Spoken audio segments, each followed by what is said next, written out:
Hello बच्चों, स्वागत है आप सभी का आपके अपने चैनल गॉड क्लासेस पर। गॉड क्लासेस यानी मैथ्स बी एंड मस्ती। तो बच्चों, आज की जो क्लास है उसमें हम एमसीक्यू क्वेश्चंस करने वाले हैं फाइनेंशियल मैथमेटिक्स के।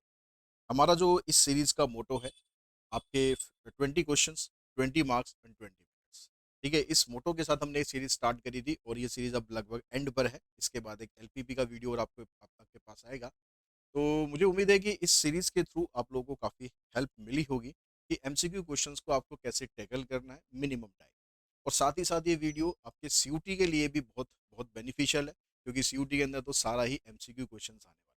ठीक है, और इसके अंदर जो हमने क्वेश्चंस लिए, इस पूरी सीरीज के अंदर जो हमने क्वेश्चंस लिए, मोस्टली क्वेश्चन सीयूटी के प्रीवियस ईयर क्वेश्चंस है या फिर सीबीएसई के प्रीवियस ईयर क्वेश्चंस है, ताकि जो पेपर का लेवल आता है उस तरह के क्वेश्चंस की आप अच्छे से प्रैक्टिस कर सकें। और हमें आशा है कि आप लोगों का प्यार और सपोर्ट इस पूरी सीरीज के साथ जैसे बना हुआ है ऐसे आगे भी बना रहेगा। और आपकी बोर्ड एग्जाम की प्रिपरेशन करने में हमारी तरफ से जितनी भी हेल्प हम कर सकते हैं उतनी हम कोशिश कर रहे हैं, ताकि आप बोर्ड एग्जाम में बहुत अच्छा परफॉर्म करें। ठीक है, अब इसके जो बेसिक्स की अगर हम बात करें, इसके फार्मूलाज की बात करें, तो वो होपफुली आप सब लोगों को याद होंगे।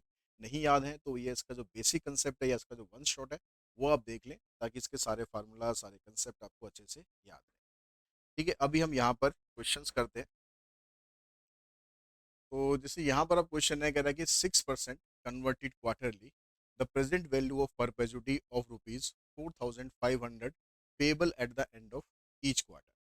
तो यहाँ पर ये जो क्वेश्चन है आपको क्लियरली यहाँ पर दिखाई दे रहा है कि क्वेश्चन ये परपेचुटी का है।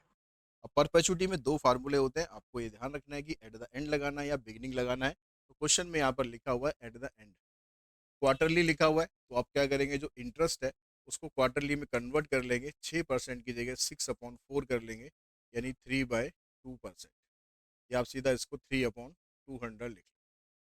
ठीक है, और जो परपेचुटी है यहाँ पर प्रेजेंट वैल्यू आपको दे देखिए, परपेचुटी आपको निकालनी है। The present value perpetuity of rupees 4,500, perpetuity दे रखी है 4,500, आपको इसकी प्रेजेंट वैल्यू फाइंड करना। तो फार्मूला इसमें आ गया P = में R/I का फार्मूला आप लगाएंगे। आर आपके पास 4,500 है।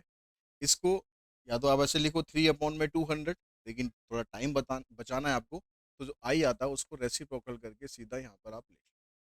3 से आप इसको कैंसिल करोगे, 15×3 = 45, 15×2 = 30, तो ये आ जाएगी आपके पास 3 लाख। इसका आंसर बनेगा फर्स्ट का। At what rate of interest will the present value of perpetuity of rupees 500 payable at the end of every 6 month be rupees 20,000। अब यहाँ पर आपको इंटरेस्ट निकालना, पेमेंट आपको यहाँ भी एंड में हो रही है। इंटरेस्ट अगर आपको निकालना है, कह रहा है कि भाई eight the end of every 6 month, यानी साल में 2 बार पेमेंट हो रही है।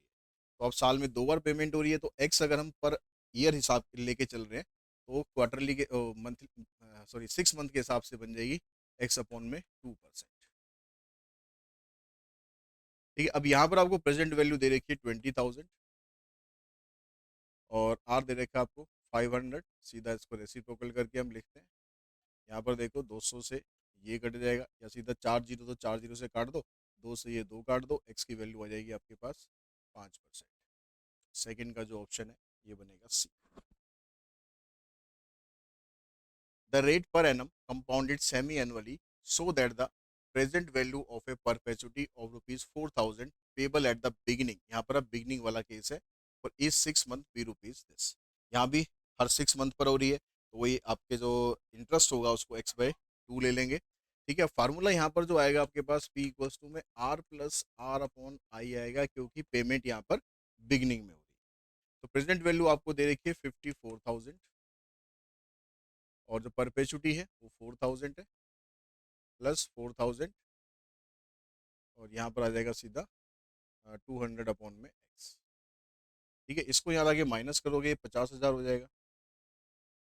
ठीक है, यहाँ पर ये 4,000 और 2,200/x। देखो यहाँ 4 जीरो है, तो 3 ये और 1 यहाँ से काट दो, 5×4 = 20। एक्स की वैल्यू आ गई आपके पास 16%। ऑप्शन हो गया थर्ड का सी। फोर्थ में कहता है what rate of interest per annum will the present value of perpetuity of rupees 1,000 payable at the and. ठीक है, यहाँ पर क्वार्टरली हो रही है, तो क्वार्टरली हो रही है तो प्रेजेंट वैल्यू आपको दे रखी है 20,000, और आर आपके पास हो गया 1000। अब यहाँ पर क्योंकि क्वार्टरली हो रही है, क्वार्टरली होने के लिए आप 4 से डिवाइड करोगे तो यहाँ आ जाएगा 400 अपॉन में एक्स। तो यहाँ 4 जीरो है, 3 ये, एक ये, 2 से आप इसको काट दो, 20। एक्स की वैल्यू आएगी 20%। फोर्थ का जो ऑप्शन है ये रहेगा आपका बी। उसके बाद नेक्स्ट क्वेश्चन है, कह रहा है which of the following is not true, इसमें से कौन सा ट्रू नहीं है, यानी जो फॉल्स है वो बताना। तो sinking fund establish to set aside revenue for a future expense, sinking fund को हम फ्यूचर एक्सपेंस के लिए बनाते हैं, ये तो स्टेटमेंट ठीक है। Sinking fund are the same as the saving account, यही स्टेटमेंट हमारी गलत है, क्योंकि सिंकिंग फंड एक अलग चीज होती है, सेविंग अकाउंट एक अलग चीज होती है। तो ये आपका सही आंसर आएगा, क्योंकि ये ट्रू स्टेटमेंट नहीं। A firm anticipate an expenditure of rupees 5 lakh for plant modernization at the end of 10 years from now. The amount up to two decimal places that the company must deposit at the end of each year into a sinking fund earning interest 5% per annum. तो यहाँ पर आपको sinking fund में जो आप payment जमा कर रहे हो वो आपको पेमेंट निकाल, ठीक है, क्योंकि टोटल जो खर्चा हमारे पास आना है 5 लाख रुपए हमें इकट्ठा करना है, टाइम हमारे पास 10 साल का है, और जो इंटरेस्ट हमें मिल रहा है 5% पर एनम के हिसाब से मिल रहा है। तो यहाँ पर सिंकिंग फंड का जो फार्मूला होता है, सिंकिंग फंड का फार्मूला हो जाएगा आपके पास ए इक्वल्स टू में आर इंटू में 1 + i⁻n-1 डिवाइडेड बाय आई, ये फार्मूला रहता है। आर आपको निकालना है, ए आपको दे रखा है इसने 5, आर आपको निकालना है, इंटरेस्ट 5% का है, 5% का मतलब हो जाएगा 0.05, इसकी पावर होगी यहाँ से 10-1 डिवाइडेड बाय 0.05। इसको यहाँ ले जाके मल्टीप्लाई कर दो, एक तो 25, और उसके बाद दो डेसिमल के बाद दो डिजिट हैं तो दो जीरो छोड़ देना, 25,000 आ गया। ये जो वैल्यू आपके पास है इसकी वैल्यू आपको दे रखी होगी क्वेश्चन के अंदर, तो यहाँ पर ये वैल्यू कह रहा है कि गिवन, इसके आगे का जो पोर्शन है ना वो यहाँ से शायद मिस प्रिंट हो गया है, इसके आगे ये होगा 1.05 की पावर 10, इसकी वैल्यू है 1.629, तो 1.629-1, नीचे तो ये हम इसको उधर ले गए तो खत्म हो ही गया। अब इसमें से माइनस करके इधर लेकर आएंगे तो आर आपको निकालना है 25,000 डिवाइडेड बाई, इसमें से इसको माइनस करोगे तो 0.629, ठीक है, यहाँ डेसिमल आप हटा दो तो यहाँ पर आ गए 3 जीरो। अब यहाँ पर देखो 629 है, वैसे तो प्रॉपर आंसर निकालने के लिए हमें इसी से डिवाइड करना चाहिए, लेकिन यहाँ पर आंसर में देखो इन ये दोनों आंसर थोड़े से पास पास दिखाई दे रहे हैं, बाकी ये दोनों तो काफ़ी डिफरेंट है यहाँ पर, ठीक है। तो अब यहाँ से हम छोटा तरीका हम क्या यहाँ यूज़ कर सकते हैं, छोटा तरीका हम ये यूज़ कर सकते हैं, यहाँ पर 629 की जगह आप इसको 625 लेके चल, ठीक है, इसको राउंड ऑफ कर लेते हैं, 625 25 से कट जाएगा, तो मैं इसको 625 लेके चलता हूँ। तो 25 से मैंने इसे काट लिया, 25 25 625 होते हैं, 25 से मैंने ये भी काट दिया, तो यहाँ पर ये आ रहा आपके पास 40,000, ठीक है। अब 40,000 की जो नियरेस्ट वाली वैल्यू है, यहाँ पर वैल्यू आपने कम करी है, डिनोमिनेटर में अगर कम करोगे तो वैल्यू बढ़ेगी, मतलब आंसर बढ़ेगा। तो हमारा 40,000 आ रहा है, तो हमारा आंसर होना चाहिए 39,745.63। तो 6 का जो ऑप्शन है ये बनेगा डी। तो इस तरह से जहां पर आपको लगता है कि भाई ये आप ट्रिक यूज कर सकते हो, उन ट्रिक्स को जरूर आप यूज करना, ताकि आपका जो टाइम है वो थोड़ा सा सेव हो सके। उस बाबू कहाँ आप।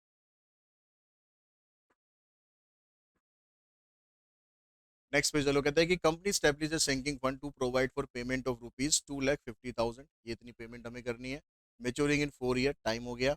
Eight the end of each year find the amount of each annual deposit if interest rate is 18% per annum, value आपको यहाँ दे रखी, ठीक है। तो यहाँ पर अमाउंट आपके पास हो गया 2,50,000, आर आपको निकालना है, 1 प्लस इंटरेस्ट कितना है 18%, तो 0.18 की पावर यहाँ पर आ जाएगी 4-1 डिवाइडेड बाय 0.18, इसको यहाँ ला के मल्टीप्लाई कर लो, ठीक है, 25 अट्ठे 200, बचे आपके पास 20, 25 एकम 25 और 20 45, दो जीरो यहाँ से छोड़ देना, ये आर आ जाएगा।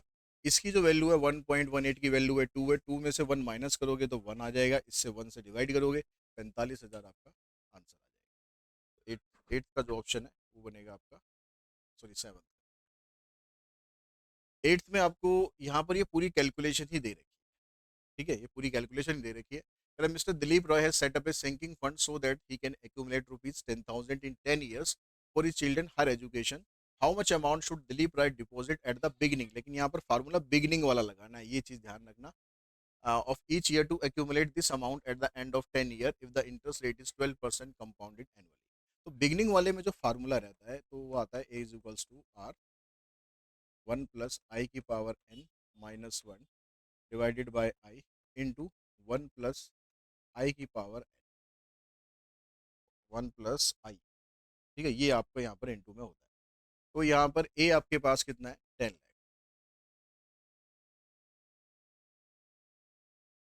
आर आपको निकालो. 1 + i कितना है आपके पास, इंटरेस्ट इंटरेस्ट इंटरेस्ट कितना है 12%, तो हो जाएगा 1.12. यहाँ पर सीधा मैं 1 ऐड करके लिख दूँ 1.12 की पावर 10 -1, यहाँ 0.12 1 प्लस या सीधा ही 1.12 यहाँ पर आप लिख दो. इसको यहाँ ले आओ 12, उसके बाद 2 जीरो छोड़ देना. अब यहाँ पर देखो वैल्यू आपको कैसे दे रखी है, वैल्यू आपको ऐसे दे रखी है, तो मतलब आप इसको मल्टीप्लाई मत करो, आप इसको इसी फॉर्मेट में लिखो. आपने क्या करना है, यहाँ पर आपके पास 10 लाख है, ये 0.12 ऊपर आएगा, नीचे ये वाली टर्म आ जाएगी 1.12 की पावर 10 -1 इंटू में 1.12 इक्वल्स टू में आर. अब इसकी वैल्यू आपको दे रखी है पूरी, ये देखो सेम वैल्यू आपके पास यहाँ पर, ये वैल्यू दे रखी है 0.05008. तो आर के लिए आपको क्या करना है 10 लाख इंटू में 0.05088. तो डेसिमल के बाद यहाँ 5 डिजिट है, 5 डिजिट छोड़ देना, मतलब एक जीरो यहाँ पर आ जाएगी, तो आंसर बनेगा 50880. 50880 ऑप्शन बनेगा आपका इसमें. Mister Jain takes a personal loan of rupees 10 lakh at 12% rate of interest per annum for 3 year his EMI by the flat rate method. तो आपको क्या करना है, जो प्रिंसिपल आपका है वो लेना है. ठीक है, 10 लाख प्लस 10 लाख पर जो आपका 12% के रेट ऑफ इंटरेस्ट जो दे रखा है उसके हिसाब से 3 साल का आपका इंटरेस्ट कितना बनता है. तो 10 लाख इंटू में 12 इंटू में 3 साल डिवाइडेड बाय 100. ये जो वैल्यू आएगी इसको आपको डिवाइड करना है नंबर ऑफ ईएमआई से. नंबर ऑफ ईएमआई आपकी कितनी बनेगी, 3 साल के हिसाब से नंबर ऑफ ईएमआई बनेगी 36. तो यहाँ से ये कैंसिल हो जाएगा, 12×3 = 36. तो 3,60,000 ये हो गया. ठीक है, 3,60,000 ये हो जाएगा और 10 लाख ये हो गया, यानी 13,60,000 हो गया. 13,60,000 डिवाइडेड बाय 36. 6 से कट जाएगा, नहीं कटेगा, 6 से नहीं कटेगा, 6 3 9 और 1 10, 2 से ही कटेगा. तो उससे बेटर है कि मैं सीधा इसको डिवाइड ही कर लूँ. मैं सीधा इसको डिवाइड ही कर लूँ. देखो 36 से अगर मैं इसको डिवाइड करूंगा तो मेरे पास पहली टर्म क्या आएगी, मेन चीज़ है आपको आंसर एक दो टर्म से पता चल जाएगा, इसलिए काटा पीटी के चक्कर की बजाय सीधा डिवाइड पर हम चल रहे हैं. 36 दिए हो गए 108, 3 6 18, 3 3 9 और 1 10, 4 से करेंगे तो नहीं जाएगा, 4 6 24, 4 3 12 8 2 14, 4 से हो जाएगा, ज़्यादा नहीं. पहली डिजिट 3 आएगी, पहली डिजिट 3 यहीं पर है, बस खत्म, आंसर ये आ गया. ठीक है, अगर एक डिजिट और यहाँ पर आएगी तो एक डिजिट और सॉल्व कर लेना. इस तरह से आप छोटे से छोटे तरीके से कोशिश करेंगे कि आप जल्दी से जल्दी आपका आंसर आ जाए. तो 9th का जो ऑप्शन है वो बन गया. Subodh took a loan of rupees 10 lakh at 14% annual interest rate for 8 years. What is equated monthly installment under flat rate system? पिछला क्वेश्चन की तरह ही है. ठीक है, 10 लाख आपने यहाँ लेना है प्लस 10 लाख पर 14% के हिसाब से 8 साल का इंटरेस्ट आपको देगा. ठीक है, नंबर ऑफ ईएमआई कितनी होगी 12×8 = 96. तो 10 लाख तो ये हो गया, यहाँ से आ जाएगा 14×8 = 112. तो 112 के बाद यहाँ पर आ जाएगी 4 जीरो, तो यहाँ पर बन जाएगा आपके पास 11,20,000. ठीक है, 11,20,000 ये हो गया, 10 लाख ये हो गया, तो इसका मतलब हो गया 11 और 10 21,20,000 डिवाइडेड बाय 96. ठीक है जी, तो इसको डिवाइड करोगे 96 से, तो ये जाएगा आपका 2 पे जाएगा पहले, 2 छीक 12, 2 निम 18 और 1 19। देखो यहाँ पर 2 से ये स्टार्ट हो रहा है और ये स्टार्ट हो रहा है। अगली जो डिजिट है दोनों में 2 है, तो अगली डिजिट तो दोनों में सेम ही आएगी। क्या आएगी, क्या आंसर दोनों में सेम लिखा गया है, मतलब फिर थोड़ा सा यहाँ पर मिस प्रिंटिंग है। तो 10th का जो आंसर है, कुछ भी मान लो, अब बी मान लो या डी मान लो, आंसर यही आना है इसका। ठीक है, क्योंकि 2 से यहाँ पर स्टार्ट हो।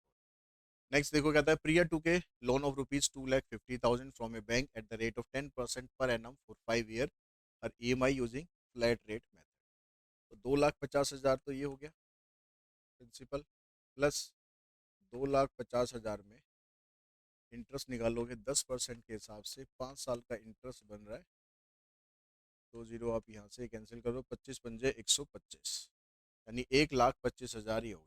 1,25,000 ये हो गया, और 25,000, सॉरी 1 लाख, अच्छा डिवाइड भी तो करो, अभी कितनी EMI है, 5 साल के हिसाब से 12 पंजे 60, तो 25,000, 2,50,000 ये हो गया। यहाँ कितना बना था हमारा, 25 पंजे 125,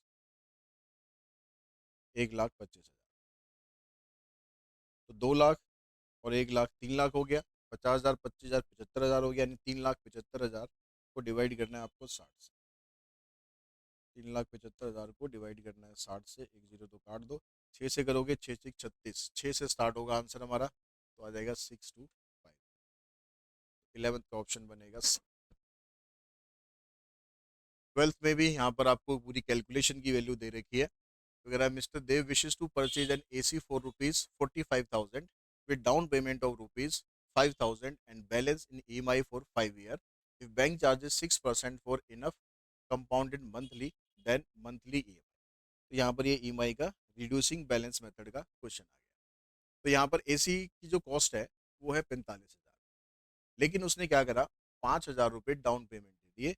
तो जो उसने लोन कराया, जो लोन अमाउंट है वो बनेगा आपका 40,000। तो पी यहाँ पर आपका 40,000। ठीक है, जो फार्मूला हो गया EMI का, P equals, sorry A equals to EMI जो हमारी निकलती है, EMI इक्वल्स टू में पी इंटू, अब यहाँ पर फार्मूला देखो, पावर इसमें -60 है, तो जो RD शर्मा वाली जो बुक है उसमें जो फार्मूला लगाया गया वो हम यूज़ करेंगे यहाँ पर। तो उसमें क्या होता है, पी इंटू में आई होता है ऊपर खाली, नीचे 1 - 1 प्लस आई की पावर -n। तो EMI आपकी निकालनी है। पी आपके पास कितना हो गया, 40,000। इंटरेस्ट कितना बनेगा, 6%, लेकिन 6% का आपको निकालना पड़ेगा 12 से डिवाइड करके, तो वो निकालने की जरूरत नहीं है, वो आपको ये दे रखा है आई, ये यही है। ठीक है, 0.005 डिवाइडेड बाय 1 - 1 प्लस 0.005 की पावर माइनस, कितना यहाँ पर टाइम है, 5 साल है, 5 साल को 12 से मल्टीप्लाई करेंगे, 12 पंजे 60, वो भी आपको वैल्यू यहाँ पर दे रही है।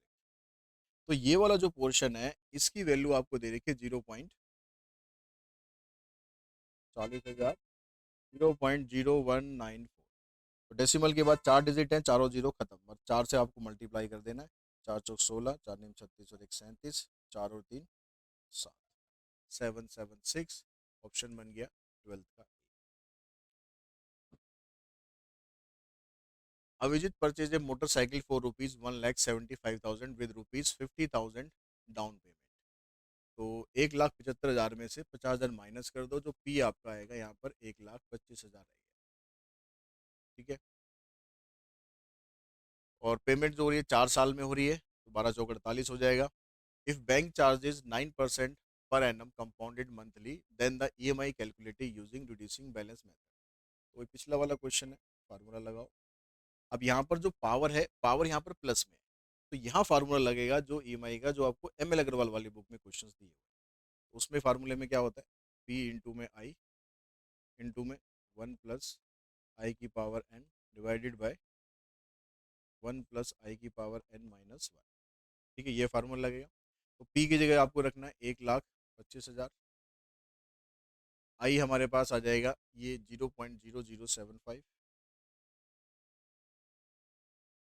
1 प्लस में ये सीधा आ जाएगा 1.0075, लिख दो सीधा। पावर कितनी हो जाएगी 48 डिवाइडेड बाय 1 प्लस 0.0075 की पावर 48 माइनस 1। अब जो वैल्यू आपको ये दे रखी है ये वैल्यू है 1.4314। तो यहाँ पर आ जाएगा 1 पॉइंट, इससे इसको मल्टीप्लाई कर लेंगे तो यहाँ डेसिमल के बाद 3 जीरो हैं। तो 3 जीरो आप, सॉरी यहाँ पर डेसिमल के बाद 4 डिजिट है, 4 डिजिट है। तो यहाँ से आप क्या करो, जो यहाँ पर देखो वैल्यू आपको दे रखी है उसके हिसाब से आपको चलने की कोशिश करनी है। तो यहाँ पर 1,25,000 नहीं होना चाहिए यहाँ पर, क्योंकि डेसिमल के बाद या तो यहाँ पर 0.075 होना चाहिए, क्योंकि अगर मैं ये हटाता हूँ 3 जीरो तो ये 125 बनेगा, ये आपका 75 बनेगा। तो यहाँ पर 7.5 भी ऑप्शन में है। चलो 7.5 हो गया।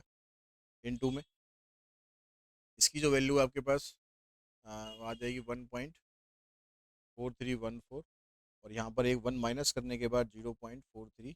अब तो देखो आपके पास 125 आ गया, 7.5 आ गया, 1 पॉइंट ये हो गया 0.43। तो ऑप्शन अब इसका ए बनना चाहिए, 13 का ऑप्शन बनना चाहिए। The EMI on a loan of amount of rupee at the rate I% per period n is computed by। Formula यहाँ पर कौन सा होगा? फार्मूला देखो, जो नीचे जो डिनोमिनेटर में ये चीज़ें होती हैं तो पावर होती है माइनस है, तो ये दोनों तो हमारे ऑप्शन है नहीं। ठीक है, रह गया ये और ये, इसमें p इंटू में आई मल्टीप्लाई हो रहा है, तो यही आपका 14 का आंसर बनेगा। 15 में कहता है कि यहाँ पर मैच द कॉलम करने हैं। EMI स्टैंड्स फॉर, EMI का मतलब इक्वेटेड मंथली इंस्टॉलमेंट। तो ए का जो ऑप्शन है वो बनेगा 4। ए का 4, यहाँ पर सब जगह ए का 4 ही दे रखा है, कोई ऐसा जो बिल्कुल अलग हो? बिल्कुल अलग तो कोई भी नहीं। चलो बी को देखते हैं, बी क्या है? In case of bond there exist. अगर बॉन्ड का केस होता है यहाँ पर, तो बॉन्ड में inverse relationship between yield to maturity and bond price. ठीक है, ये दोनों इनवर्सली एक दूसरे से रिलेट करते हैं। तो ए का जो ऑप्शन है, सॉरी यहाँ पर बी बनेगा, ये बी है, बी का ऑप्शन बनेगा फर्स्ट। बी का फर्स्ट इन दोनों में है। ठीक है, तो अब यहाँ पर देखो आप, इन दोनों में से हमें एक आंसर ढूंढना है। सी में देखो बुक वैल्यू, बुक वैल्यू का मतलब हो गया original value of asset minus the accumulated depreciation, यानी सी का ऑप्शन बनेगा 2। सी का ऑप्शन 2 यहाँ पर है, तो आंसर बनेगा इसका सी। 15 का ऑप्शन हुआ सी। नेक्स्ट क्वेश्चन है आपके पास, the effective rate that is equivalent to the nominal rate of 8% compounded quarterly. ये जो इफेक्टिव रेट का जो टॉपिक है, सीबीएसई क्लास 12 से तो इस बार डिलीट हो गया है, तो क्लास 12 की प्रिपरेशन कर रहे हो तो ये क्वेश्चन आप स्किप कर देना। लेकिन अगर आप सीयूटी की प्रिपरेशन कर रहे हो तो उसके अंदर ये टॉपिक है, तो उसके लिए ये क्वेश्चन कर लेना। मैं यहाँ पर करा देता हूँ इसको। आपको इफेक्टिव रेट निकालना है, तो इफेक्टिव रेट का फार्मूला होता है 1 प्लस में R/100 P raise to power p minus 1। ठीक है, फिर परसेंटेज निकालने के लिए इंटू 100 कर देते हैं, वो बात करके से। तो यहाँ पर आपको p का मतलब है यहाँ पर कि कंपाउंडिंग कितनी हो रही है, तो कंपाउंडिंग हो रही है क्वार्टरली, यानी पावर हो जाएगी 4। r आपके पास है 8%, इसकी पावर आ गई आपके पास 4 माइनस 1। ठीक है, 4 दूनी 8, तो ये बनेगा 1.02। 1.02 की पावर 4 माइनस 1। अब नॉर्मली इसकी वैल्यू दे रखी होती है क्वेश्चन में, लेकिन यहाँ नहीं दे रखी है, तो आपको इसको सिंप्लीफाई करना पड़ेगा। तो 1.02 का आप स्क्वायर निकाल लें, तो 2 दूनी 4, 0 2 एकम 2।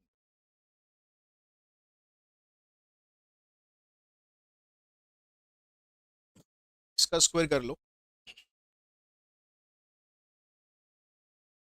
4 चौक 16, 4 चौक 16, 4 एकम 4, 0 आ गई, 2 प्लेस छोड़ दो, ये आ जाएगा। फिर आप 4 प्लेस छोड़ दो, तो फिर 0 है, एक से करोगे आप।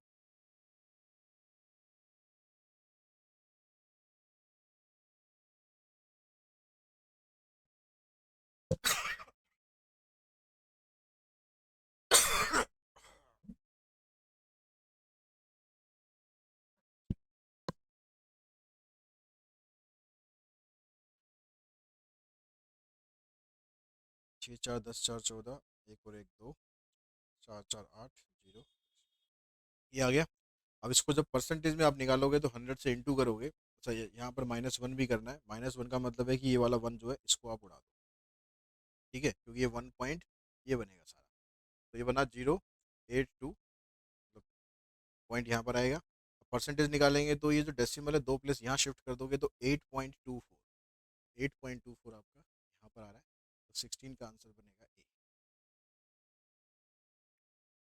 The investment in buying 525 share of rupees 100 each at rupees 12 premium. ये कह रहा है कि अगर आप 525 शेयर खरीदते हो, 100 रुपये का शेयर है, 12 रुपये के प्रीमियम पर खरीदते हो, प्रीमियम का मतलब है कि महंगा खरीद रहे हो, तो 100 को 12 में प्लस कर दो, 112, 112 को 525 से मल्टीप्लाई कर। ठीक है, दो पंजे 10, दो दूनी 4 5, दो पंजे 10, 5 2 5, 5 2 5, 0 0 5 2 7 8, 5 6 6 और 2 8 और 5, 58800, 58800 ऑप्शन बनेगा इसका डी।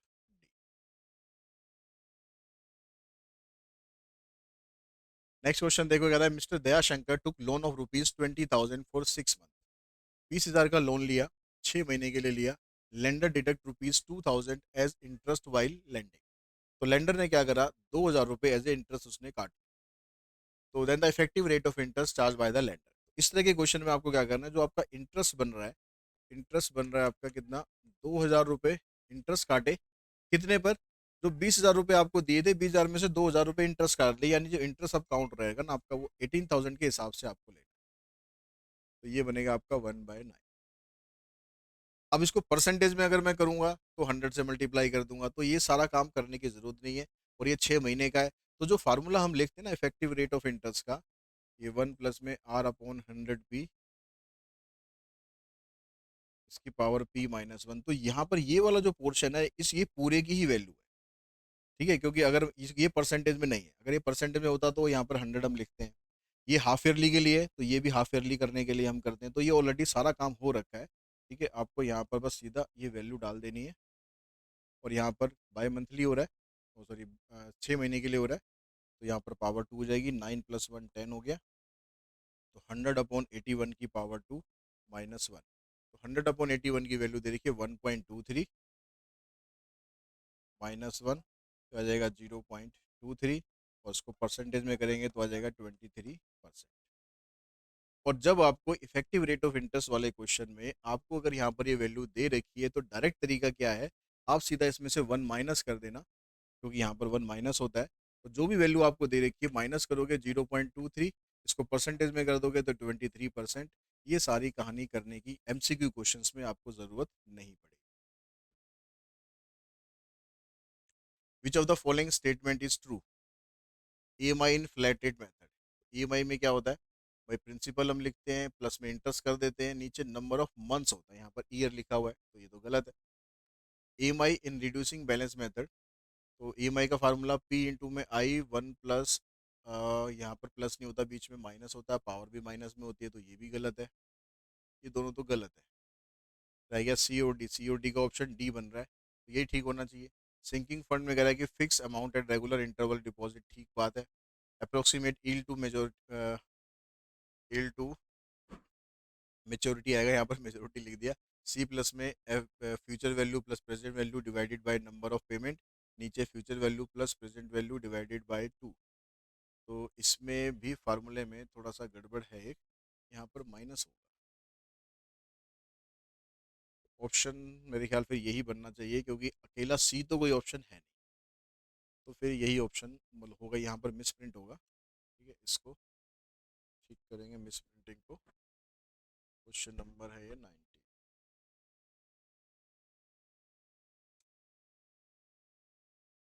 19 का ऑप्शन रहेगा हमारा डी।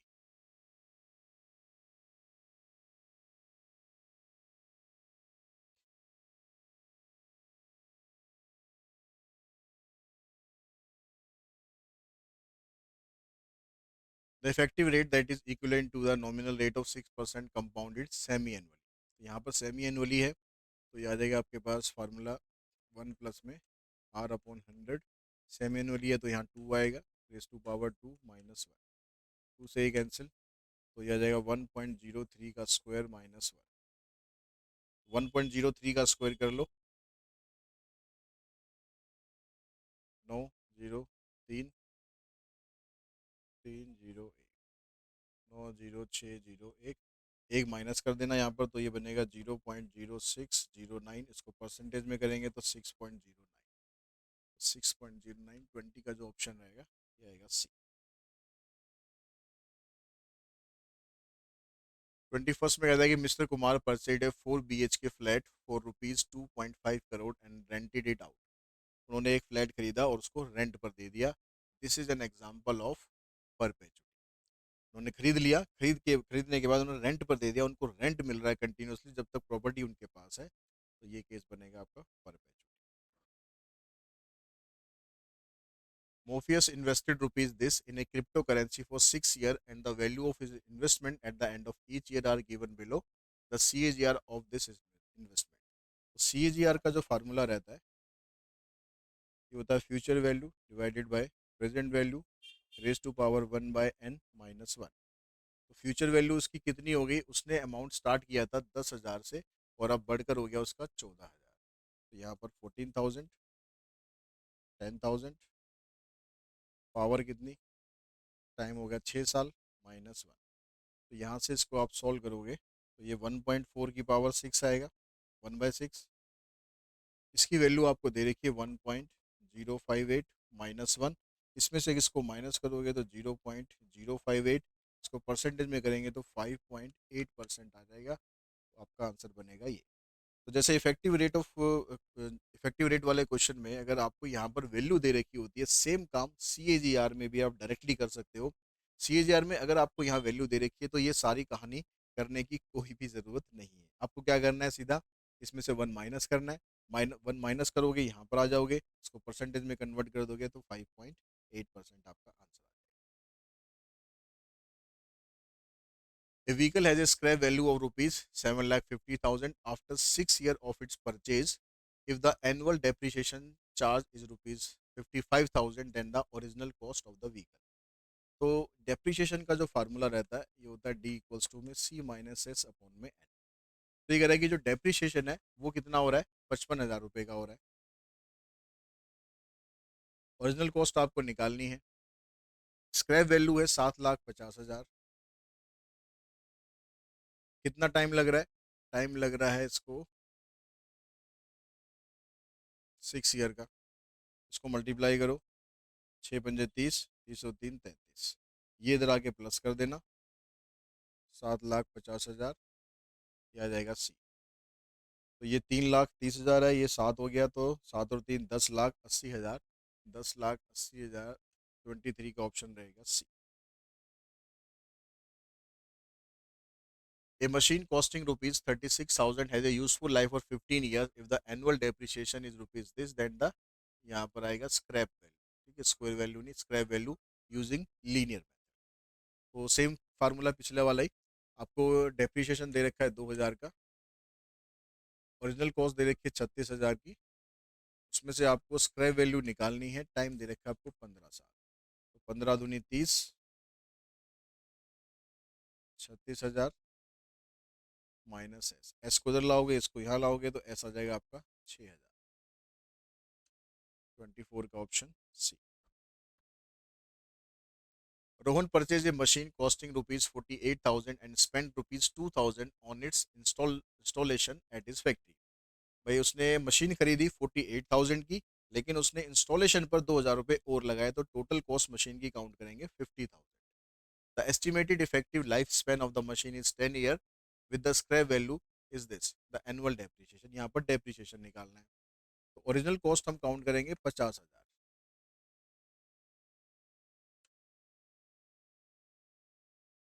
उसमें से जो उसका स्क्रैप वैल्यू है 8,000 माइनस कर देंगे, डिवाइडेड बाय लाइफ स्पैन है उसका 10 साल का। तो 50 में से 8 माइनस कर दो, 42,000 हो गया। 42,000 को 10 से आप डिवाइड कर दोगे तो 4,200 रुपये, यानी 25th का ऑप्शन है ये बनेगा बी।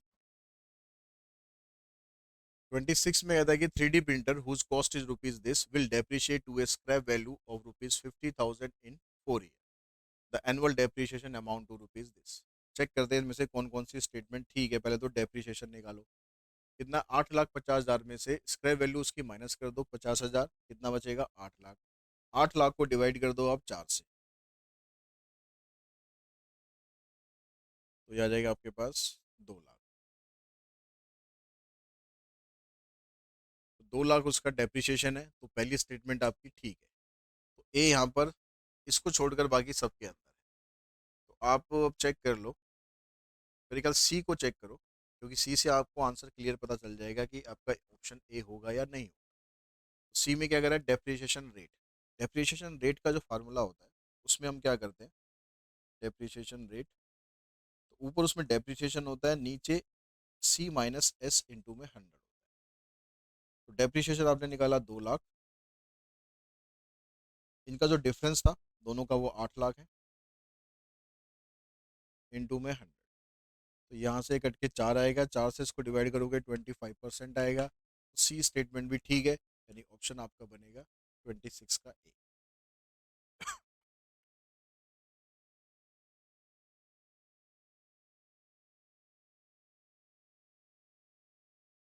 इसमें डेप्रिसिएशन रेट निकालने के लिए एक फार्मूला हमारा और भी होता है, डी अपॉन में, यहाँ पर खाली हम लिखते हैं सी। अगर हम उसके हिसाब से करेंगे तो ये 25% नहीं आएगा। तो मेरे ख्याल इसमें बाकी भी हम चेक कर ले तो बेटर रहेगा। The book value eight the end of the printer eight the end of second year, 2 साल के बाद उसकी बुक वैल्यू कितनी बचेगी। एक साल में, एक साल के अंदर उसका कितना डेप्रिसिएशन हो रहा है, 2 लाख। 2 साल में हो जाएगा 4 लाख। तो वैल्यू बचेगी उसकी 4 लाख 50, इसमें से 4 लाख माइनस कर दोगे, 4 लाख 50। तो डी ऑप्शन हमारा नहीं आएगा। ठीक है, मतलब डी वाला, इसमें डी आ रहा है, इसमें भी डी आ रहा है, तो मतलब यही ठीक है। तो यही फार्मूला आप यूज़ करना, सीबीएसई में तो यही फार्मूला यूज़ हो रहा है, तो सीयूटी में भी आप यही वाला फार्मूला यूज़ करना। ठीक है।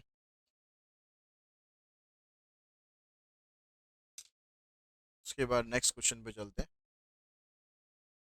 नेक्स्ट क्वेश्चन में देखो, कह रहा है कि bond has a face value ₹200 maturing in 4 year, coupon rate is 4% per annum and the bond makes annual coupon payment if the yield of maturity is 4%, then the present value of the bond is this. यहाँ पर आपको कुछ भी solve करने की जरूरत नहीं है, क्योंकि यहाँ पर कूपन रेट और यील्ड टू मेच्योरिटी दोनों आपको बराबर दे रखे हैं। तो दोनों बराबर दे रखे हैं, तो फेस वैल्यू और प्रेजेंट वैल्यू दोनों, और फ्यूचर वैल्यू प्रेजेंट वैल्यू दोनों आपकी बराबर होती है, फेस वैल्यू और प्रेजेंट वैल्यू दोनों बराबर होती है। तो ये 200 है, तो आंसर भी आपका 200 ही आएगा। नेक्स्ट क्वेश्चन देखिए, कह रहा है which of the following statement are correct. तो फर्स्ट में कहता है कि discount rate is greater than coupon rate, then present value of bond is greater than face value. तो ये डिस्काउंट रेट और प्रेजेंट वैल्यू इन्वर्सली प्रोपोर्शनल होते हैं। अगर डिस्काउंट रेट ज़्यादा है तो प्रेजेंट वैल्यू कम होनी चाहिए। तो ये मतलब ये तो गलत है स्टेटमेंट हमारी। ठीक है, हमें करेक्ट वाली ढूंढनी है। An annuity in which the periodic payment begin on a fix date and continue for ever is called perpetuity. ये ठीक है, परपेचुटी हमेशा चलती रहती है, बी स्टेटमेंट ठीक है। बी आपके पास देखो, इसमें आ रहा है, इसमें आ रहा है, इसमें आ रहा है। एक और देखते हैं। The issuer of the bond pay interest at the fix interval at fix rate of the interest to investor is called the coupon payment. जब आप कोई बॉन्ड परचेज करते हो, तो जो बॉन्ड जो इश्यू करता है वो आपको एक फिक्स रेट पर, आपको फिक्स इंटरवल पर एक इंटरेस्ट देता है, जिसको कूपन पेमेंट बोलते हैं। ये भी ठीक है। तो बी और सी किस में आ रहा है, यहाँ पर देखो, बी और सी इसमें आ रहा है और इसमें आ रहा है। तो ए तो हमारा गलत है, ए तो हमारा होगा नहीं, तो मतलब यही ऑप्शन आपका ठीक बनेगा, option number C. The rate of interest use to discount the bond cash flow is known as. तो यहाँ पर अभी पूछ रहा है the rate of interest use to discount the bond cash flow. तो इसमें आएगा आपके पास यील्ड टू मेच्योरिटी। तो कूपन रेट तो आपके पास जो रेगुलर इंटरेस्ट मिलता है वो कूपन रेट होता है। ठीक है, फेस वैल्यू कूपन वैल्यू का तो यहाँ कोई मतलब ही नहीं है रेट ऑफ इंटरेस्ट निकालना। नेक्स्ट क्वेश्चन में देखो, कहता है company has issue a bond having a face value ₹10,000, paying annual dividend at 8.5%। The bond will be redeem at par at the end of 10 year, then the purchase price of the bond if the investor wishes a yield rate of 8%। तो यहाँ पर जो yield rate है 8% है, coupon rate 8.5% है, तो yield rate कम है। Yield rate कम है मतलब प्रेजेंट वैल्यू ज़्यादा आनी चाहिए। तो फेस वैल्यू 10,000 है, तो इससे ज़्यादा हमारा आंसर आना चाहिए, लेकिन समस्या यहाँ पर ये है, सारे ही आंसर 10,000 से ज़्यादा हैं, तो फिर हमें कैलकुलेट करना ही पड़ेगा। तो सबसे पहला काम होता है कूपन पेमेंट निकालना। तो कूपन पेमेंट आती है फेस वैल्यू पर, 10,000 को 8.5 से मल्टीप्लाई कर देंगे। ठीक है, ये भी हटा लो। ₹850 की कूपन पेमेंट हो गई। प्रेजेंट वैल्यू के लिए जो फार्मूला रहता है, सी इंटू में 1 - 1 + i⁻⁻n divided by I plus F into 1 + i⁻⁻n। F का मतलब यहाँ पर मेच्योरिटी अमाउंट, यहाँ पर मेच्योरिटी अमाउंट सेम ही रहेगा, 10,000 ही रहेगा। तो कूपन पेमेंट आपके पास 850 है। 1 - 1 प्लस इंटरेस्ट आपके पास, यील्ड रेट है आपके पास 8%, तो 0.08 हो जाएगा। पावर इसकी हो जाएगी -10 डिवाइडेड बाय 0.08, और ये आ जाएगा आपके पास 10,000। यहाँ पर 1.08 की पावर -10।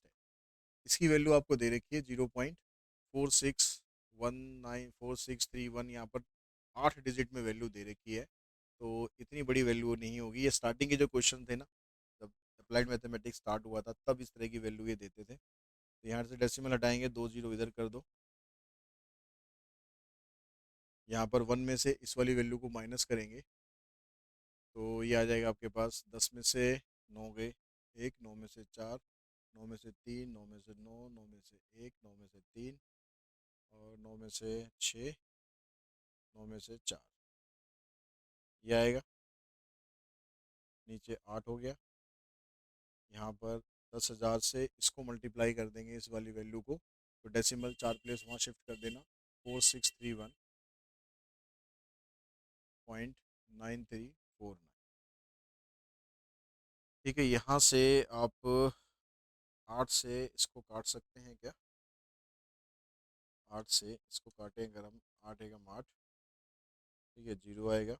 8 6 48, 2 बचेंगे, 8 दूनी 16, 8 पंजे 40। इससे इसको मल्टीप्लाई करना पड़ेगा, फिर उसमें 4631.9349 प्लस करना पड़ेगा। तो ये वाला जो क्वेश्चन है हमने कर तो लिया यहाँ पर, लेकिन ये वैल्यू अब आपको इतनी बड़ी नहीं मिलेगी। फिर मैं रिपीट कर रहा हूँ, ठीक है। यहाँ पर इसको मल्टीप्लाई करके देख लेते हैं क्या बनेगा। और वैल्यू बहुत क्लोज क्लोज है, इसलिए राउंड ऑफ भी हम करेंगे तो आंसर हमारा सही नहीं आएगा, ऐसे चांसेस है, इसलिए मैंने राउंड ऑफ नहीं करा है। इनटू में 0.5368 065, तो ये वैल्यू आ रही है हमारे पास 5703.569063 प्लस 4631.9349। तो यहाँ पर आ जाएगा आपके पास ये 63, 9 और 6 15, और 9, 9 पर 9 ही आएगा यहाँ तो, 4 और 9 13, 6 3 9 और 1 10, 9 5 14 और 1 15, 3 4 5 3, 7 6 13, 5 4 9 और 1 10, 10335 है कुछ ऐसा ऑप्शन। 10335.50 ऑप्शन बनेगा 32 का D. For an investment, if the nominal rate of interest is 10% compounded half yearly, then the effective rate of interest. Effective rate of interest आपको निकालना है, तो यह आ जाएगा 1 प्लस में R/100, और हाफ ईयरली हो रहा है तो यहाँ 2 आएगा, रेस टू पावर 2 -1, ये बनेगा 1.05 की पावर 2 -1। वन जिसके पीछे 5 लगा होता है उसका स्क्वायर अगर आप करना है तो इस 10 को उसके अगले नंबर से मल्टीप्लाई कर दो, तो 10 को 11 से मल्टीप्लाई करोगे 110 आ जाएगा, ठीक है। और पीछे 25 लगाएंगे, डेसिमल आ जाएगा यहाँ पर 4 प्लेस के बाद, 1 में से माइनस करोगे तो 0.1025, यानी परसेंटेज में आएगा 10.25। 33 का ऑप्शन बनेगा। 34 में कहता है कि for which one of the following purpose is CAGR। CGR का पर्पस क्या होता है?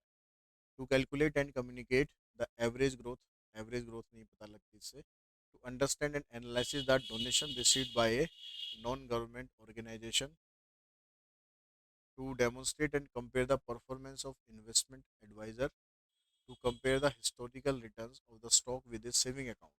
उसमें से कई ऑप्शन ठीक है, तो इसमें यहाँ पर हमें कुछ ऑप्शन और मिलने चाहिए थे कि भैया A B C B C A इस तरीके से, तो ये कंप्लीट क्वेश्चन नहीं है, इसको हम छोड़ देते हैं। flower vase cost rupees 36,000 with an annual depreciation of 2,000. Its cost will be 6,000 in how many years? यहाँ पर n निकालना है। तो डेप्रिसिएशन 2,000 है। सी आपके पास है 36,000 minus scrap value 6,000 divided by 2,000 into में n, यहाँ पर आ जाएगा 30,000। तो इससे कैंसिल, 2 से इसको काटोगे 15 आ जाएगा। तो 35 का ऑप्शन रहेगा बी।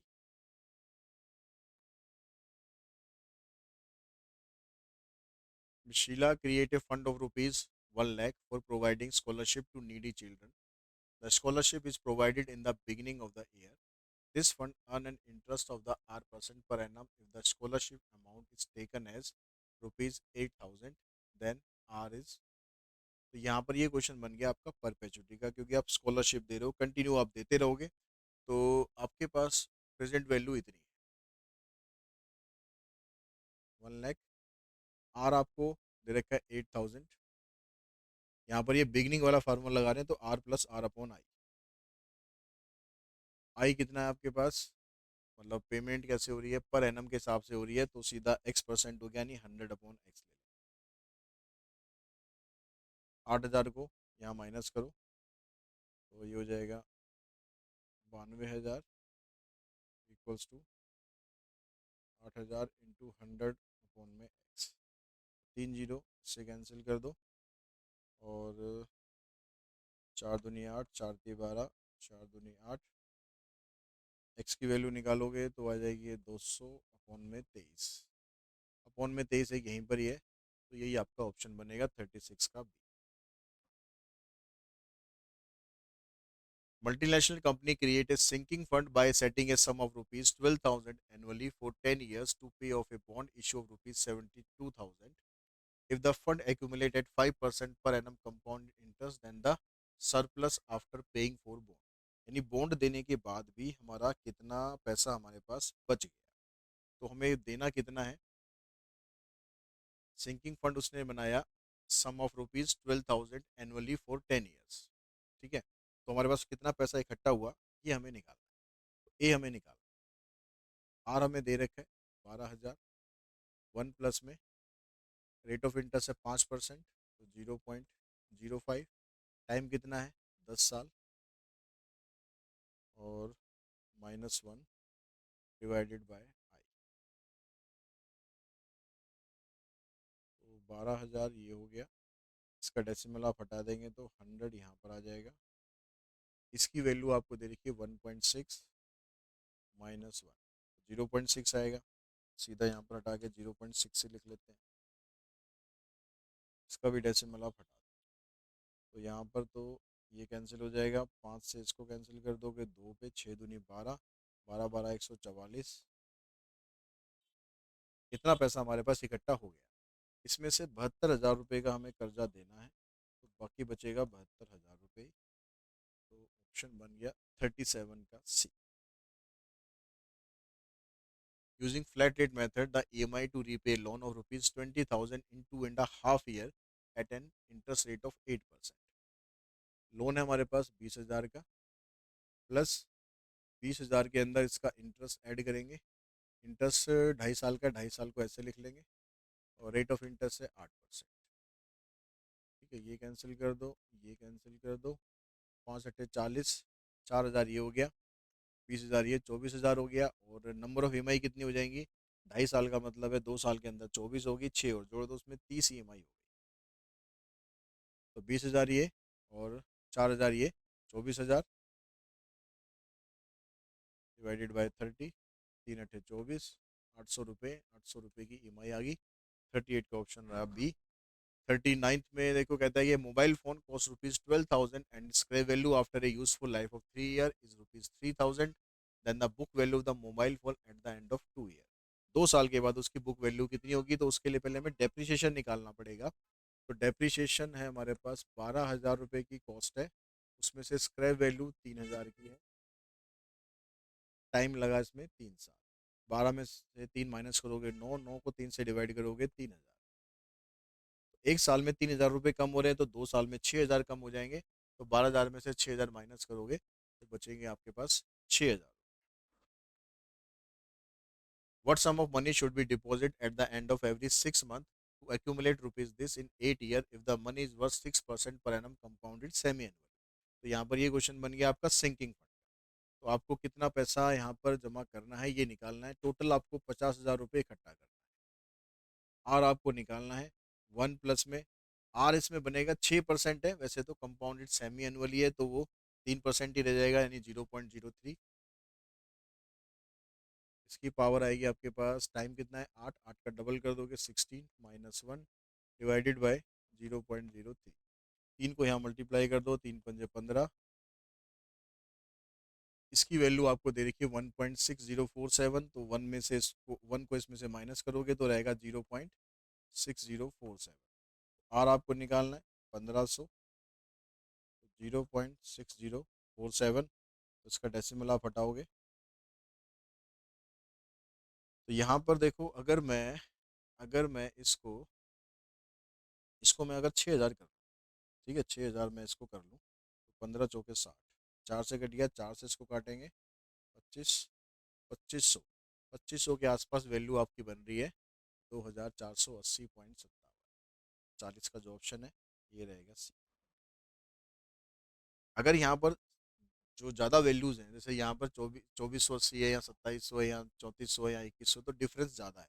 अगर डिफरेंस बहुत क्लोज क्लोज का हो तो फिर प्रॉपरली सॉल्व करना पड़ेगा, लेकिन जब डिफरेंस ज़्यादा है तो आप राउंड ऑफ करके इसको चेक कर सकते हैं। At what rate of interest will the present value of perpetuity of ₹500 payable at the end of each quarter? At the end of each quarterly बोल रहा है, और आपको प्रेजेंट वैल्यू दे रखी है 40,000, परपेचुटी है 500, यहाँ रहेगा क्वार्टरली है तो 400 अपॉन में एक्स। तो देखो यहाँ से 4 जीरो कट गई, 4 भी कट गया, एक्स आ गया आपका 5। 41 का ऑप्शन बनेगा सी। If the annual depreciation of an asset is rupees 40,000 and scrap value after useful life of 15 years is rupees this, then the original cost of the asset. Annual depreciation आपको दे रखा है 40,000। Original cost हमें निकालनी है, scrap value 50,000 की है, और divided by 15। 15 चौके 60, 6 लाख हो गया ये। 6 लाख में 50,000 और प्लस कर दो, 6,50,000। 42 का ऑप्शन बन गया सी। An investment starting is value rupees this and grow up to rupees this in 4 year the CAGR। इसमें अब मैंने आपको बताया था कि जो वैल्यू दे रखी है उसमें से 1 को माइनस कर दो और डेसिमल को 2 प्लेस यहाँ शिफ्ट कर दो, तो ये डेसिमल यहाँ शिफ्ट हो जाएगा तो आ जाएगा 56.50। तो इसका ऑप्शन बनेगा D. The present value of sequence of payment of ₹100 made at the end of every year and continuing forever if the money is worth 5% compounded annually। तो इसमें प्रेजेंट वैल्यू पूछी है तो आर दे रखा है आपको 100, और इंटरेस्ट है आपका 5 अपॉन में 100, तो हो जाएगा 2,000। 44 का आंसर रहेगा। सी ए जी आर का क्वेश्चन आ गया, यहाँ पर ये 5 की पावर है 0.25, तो इसमें से 1 माइनस करोगे तो 0.49 आ गया, और डेसिमल यहाँ ले जाओगे तो 49.53, 49.53, 45 का आंसर आ गया। तो इसी क्वेश्चन के साथ ही ये वीडियो यहीं पर हम फिनिश करते हैं। आई होप आपको इसके क्वेश्चंस अच्छे से क्लियर हो गए होंगे, और कैसे उनको कम समय के अंदर आपको करना है ये आपको क्लियर हो चुका होगा। तो आज की इस वीडियो में इतना ही। थैंक्स।